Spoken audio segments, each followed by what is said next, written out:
Hello, welcome to my friends and my dear student.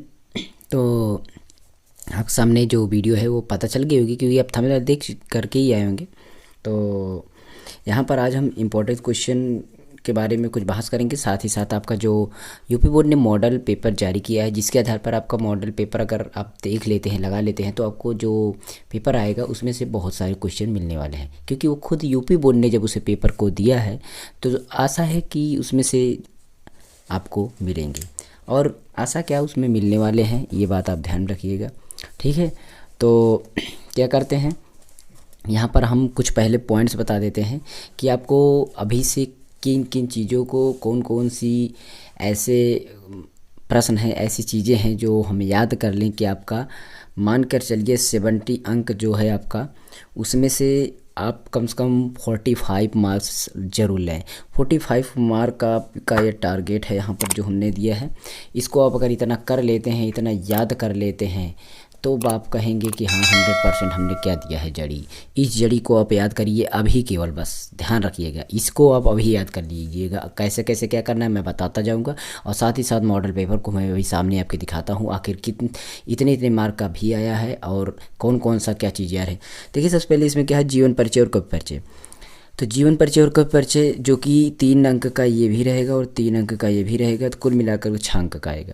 अब रही बात 3 अंक का, कैसे होगा, इसमें आपका दो चीज़ें होंगी, बट बट करके, मतलब इसमें आपको मार्क मिलता है। जैसा कि आपको पता होगा कि जीवन परिचय में क्या होता है कि उसमें आपका जीवन परिचय देना पड़ेगा और एक रचना देने की, मतलब जीवन परिचय ये आपका 2+1 पार्ट में बटा रहेगा। ये होगा 2 मार्क आपका रहेगा उसका जीवन परिचय और 1 मार्क रहेगा उसकी रचना पर। तो छोटा सा जीवन परिचय लिखना होता है। कितना जीवन परिचय और कैसे लिखा जाए, ये वीडियो हम चैनल पर डाले हुए हैं, उसका स्क्रीनशॉट हम यहाँ पर दिखा दे रहे हैं, देख लीजिएगा। इस तरीके से इस वीडियो को जाकर चैनल पर हमारे देख लीजिएगा, वो मिलेगा कितना इस आपको जीवन परिचय लिखना है, मैंने उसमें बताया हुआ है डिटेल। वैसे भी यहाँ पर हम थोड़ा सा समझाएंगे कौन कौन से क्वेश्चन को आपको करना है, कैसे करना है, और कुछ लिख करके भी इसके बाद वीडियो दे देंगे क्या क्या चीज़ें, कितना लिखा जाए, कैसे लिखा जाए, ये भी बताएंगे, बस आपको कमेंट करना है।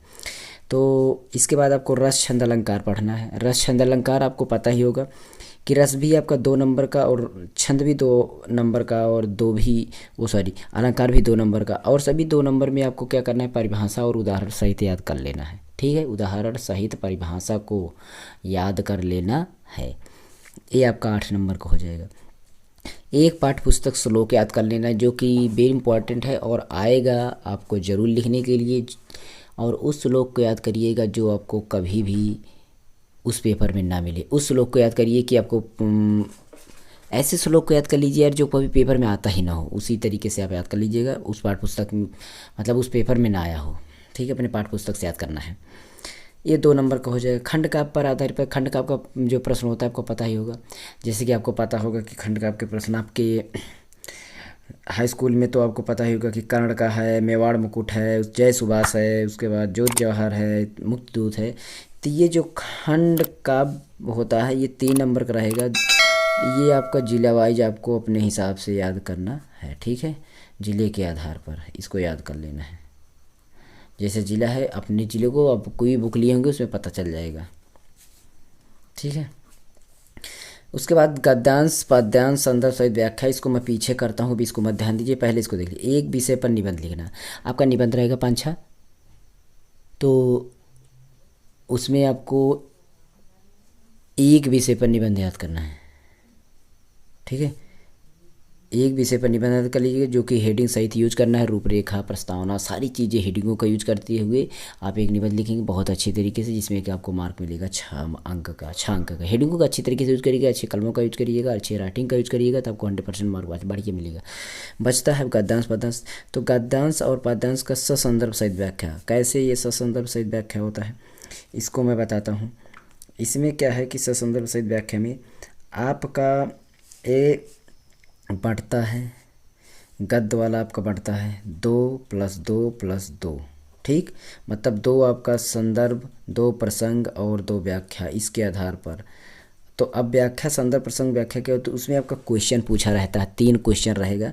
तीनों क्वेश्चन को कैसे उत्तर देना होता है ये हम वीडियो भी बनाए हैं, वो वीडियो आपको यहाँ पर स्क्रीनशॉट दिखा देंगे। इस वीडियो को जाकर देख लीजिएगा, हमारे चैनल पर है कि हम देख लेना आपको, हमारे चैनल पर है कि क्लास 10 में कैसे हम गद्य खंड को लिखें, कैसे लिखें, क्या लिखें, और रेखांकित अंश की व्याख्या कैसे करें, ये भी वीडियो हम डाले हुए हैं। तो उसमें क्या करना है, 2 अंक आपका, 3 क्वेश्चन रहेंगे, 2 अंक का तीनों क्वेश्चन का उत्तर देना है, यानी संदर्भ लिखना है और व्याख्या लिखना है, और एक प्रश्न रहेगा, वो प्रश्न उस पैराग्राफ से रिलेटेड रहेगा। और पद्यांश में इस तरीके से होता है, उसमें आपका क्या रहेगा कि उसमें भी आपका एक कहने का मतलब संदर्भ हो जाएगा, और उसके बाद उसमें क्वेश्चन रहते हैं, इसमें भी आपका, ठीक है, तो आप इसको दे सकते हैं। और इसमें क्वेश्चन तो होता है, लेकिन इसमें आपका संदर्भ और उसके बाद प्रसंग व्याख्या के हिसाब से आप इसको कर सकते हैं। तो इसमें 4 अंक रहेगा आपका व्याख्या पर और संदर्भ प्रसंग, और कुछ साहित्यिक जो होता है, कहने का मतलब काव्य सौंदर्य जो उसका आता है, काव्य सौंदर्य पर 1 मार्क, संदर्भ पर 1 मार्क, और 4 मार्क रहेगा व्याख्या पर, याद कर लेना। 4 मार्क रहेगा व्याख्या पर, और उसके बाद 1 मार्क रहेगा काव्य सौंदर्य पर, 1 मार्क रहेगा संदर्भ पर। ये होगा आपका पाद्यांश का काम। तो संदर्भ व्याख्या करने के लिए आपको गद्यांश और पाद्यांश दोनों में से आपको क्या करना है, दोनों के पाठों का नाम एक लिस्ट बना लीजिए, पाठ का नाम और लेखक का नाम याद कर लीजिए। 2-4 दिन में आप टहलते रहिए, घूमते रहिए, तब याद कर लीजिए, और उस क्वेश्चन को याद कर, वो पाठ का नाम और लेखक का नाम याद कर लेंगे तो आपको पता चलेगा कि कौन से पाठ का है, जिससे कि आपका 1 नंबर कटे ना। तो ये आपका 45 अंक का मैंने बता दिया। इसके बाद जो बचते हैं क्वेश्चन, वो को मैं अभी मॉडल पेपर में दिखा देता हूँ, आखिर कौन कौन से क्वेश्चन अच्छे तरीके से अभी और पढ़ने हैं, अगर पढ़ना चाहते हैं तो कौन कौन से बच रहा है, उस क्वेश्चन को मैं दिखा देता हूँ, ठीक है। तो चलिए मैं मॉडल पेपर को अब आपके सामने दिखाता हूँ स्क्रीन पर, और कैसे कैसे क्या करना होता है उसके लिए मैं भी वीडियो बाद में लेकर आऊँगा। तो चलते हैं, दिखाते हैं स्क्रीन पर, देखते रहिएगा। अब यहाँ पर आपको दिखाई दे रहा होगा कि इसमें आपका 2021-22 के लिए आपका यूपी बोर्ड ने जारी किया है इस पेपर को।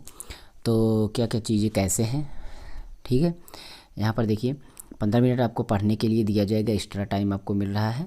और इसके बाद आपका इसमें क्वेश्चन कुछ पूछे जाएंगे पहले, जो कि आपका विधा से होता है, आधुनिक और प्राचीन काल में कैसे हिंदी का कैसे उद्भव हुआ, कैसे उद्भव काल पूरा जनरेशन उसका कैसे कैसे क्या चीज़ें बदली, और कौन कौन सी रचनाएं, कौन से लेखक आए, सारी चीज़ें इसमें होती हैं। तो इनको आप पढ़ लेना पहले होता है, तो इसको आप याद कर लीजिएगा जिससे कि आपको दिक्कत ना हो, ठीक है। तो उसके बाद यहाँ पर क्वेश्चन जो हैं इस तरीके से, जैसे कि इसमें क्वेश्चन है आपका, कोई एक कथन सही है उसे पहचान कर ली, मतलब 1 नंबर का है, इसमें कोई एक कथन सही है जिसे आपको पहचान करके लिख देना है केवल, बस और कुछ नहीं करना है। इसी तरीके से आपका खा नंबर इसमें है, खा नंबर में दिखाई दे रहा होगा कि रक्त मीमांसा और रस मीमांसा की आलोचना कृति, मतलब बहुविकल्पी ये भी है, बहुविकल्पी ये भी है, और बहुविकल्पी ये भी है। किसी एक रचना का लेखक का नाम लिखना है। 1-1 मार्क का सभी है। गेहूँ और गुलाब किसकी रचना है, ये भी आपका 1 मार्क का है, बहुविकल्पी है, आप समझ लीजिए। और त्यागपत्र किस विधा की रचना है। तो कुल मिलाकर के पहला क्वेश्चन जो था आपका बहुविकल्पी, यानी कि 1-1 मार्क का 4 क्वेश्चन था, 4 मार्क का हुआ। और रिक्त धारा मतलब वही अब पहले का जो होता है हिंदी के बारे में, हिंदी का उद्भव, विकास और साहित्य के कैसे कार्य चला, इन सब के बीच में आपको रिक्त मुक्त धारा जो 2 कवियों, किन्हीं 2 कवियों के नाम लिखना, ये प्रश्न है। छायावाद की 2 प्रमुख प्रवृत्तियां का उल्लेख कीजिए, ये भी है। और उत्तरायण कृत के रचनाकार का नाम लिखिए, ये भी है।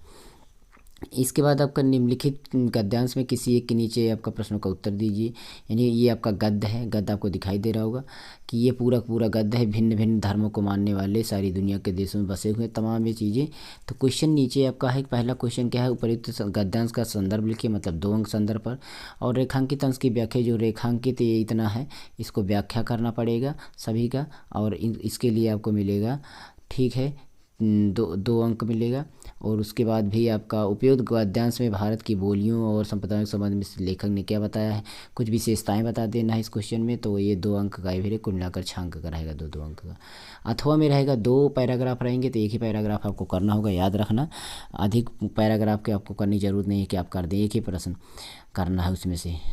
अब है संदर्भ की जगह आपको गद्यांश का व्याख्या था, इसी तरह पाद्यांश का है। लेकिन इसमें थोड़ा सा आपका अंतर क्या है कि इसमें आपका 1 नंबर आप संदर्भ करेंगे वो मिलेगा, 4 नंबर आप व्याख्या करेंगे वो मिलेगा, और 1 नंबर आपका काव्यगत सौंदर्य जो होता है कि इसमें अलंकार ये है, ये चीज़ें, उसकी सौंदर्यता, उसकी अच्छाइयों को बताइएगा, वो काव्य सौंदर्य में लिख दिए। 2 ये भी आएगा, एक ही करना होगा, याद रखना।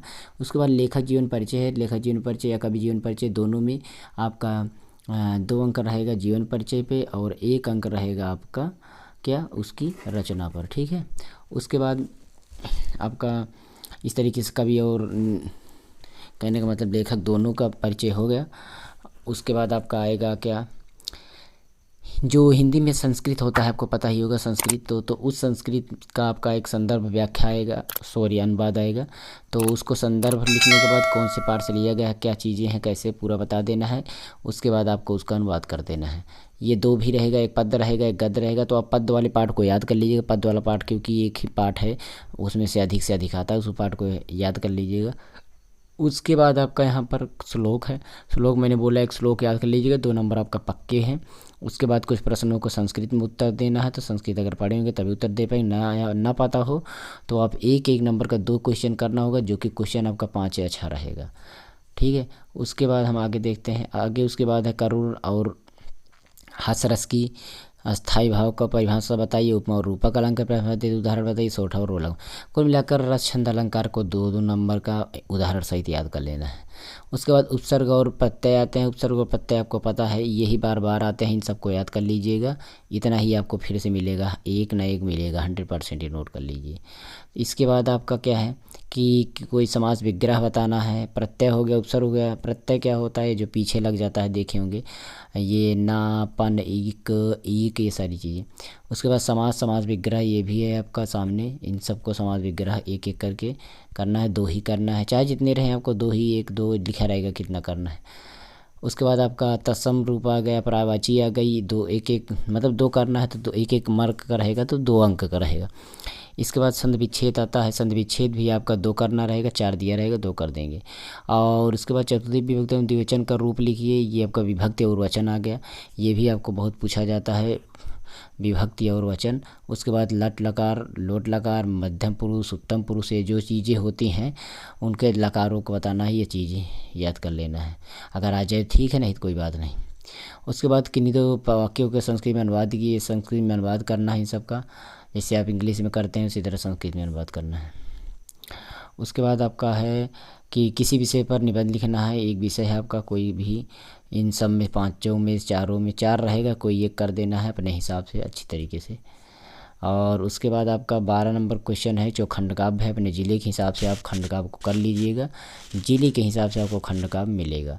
जिस ज़िले के हो अपने ज़िले के हिसाब से चेक कर लीजिए, इस कॉलेज में पूछ लीजिए, विद्या अवतार जो भी होगा उसमें दिया रहेगा। तो ये चीज़ें आपको करनी चाहिए पहले, ये सारी चीज़ें कि हमने क्या क्या चीज़ें बताई, जो बहुत याद करना है उसने चीज़ों को आप पहले याद कर लीजिए, जो हमने इसके पहले भी दिखाया था वीडियो में। तो ओके, तो यही था वीडियो में। इसके बाद हम फिर लेकर आएंगे एक अलग सी वीडियो, जैसे इंग्लिश की वीडियो या विज्ञान की वीडियो, ये भी लेकर आएंगे। इसका मॉडल पेपर क्या यूपी बोर्ड ने जारी किया है, क्या क्या क्या चीज़ क्वेश्चन पूछा गया, और इन क्वेश्चन को याद भी कर लीजिएगा जो क्वेश्चन मॉडल पेपर में जारी किए गए, जिससे कि आपको कोई दिक्कत ना हो और अपनी परीक्षा में अच्छी सफलता लाएं। तो मैं संतोष कुमार पटेल आपसे लेते हैं विदा, फिर मिलेंगे नेक्स्ट वीडियो में। ज़रूर डिस्क्रिप्शन एक बार चेक करिएगा, और कोई प्रॉब्लम हो तो फिर हमें कमेंट करिएगा।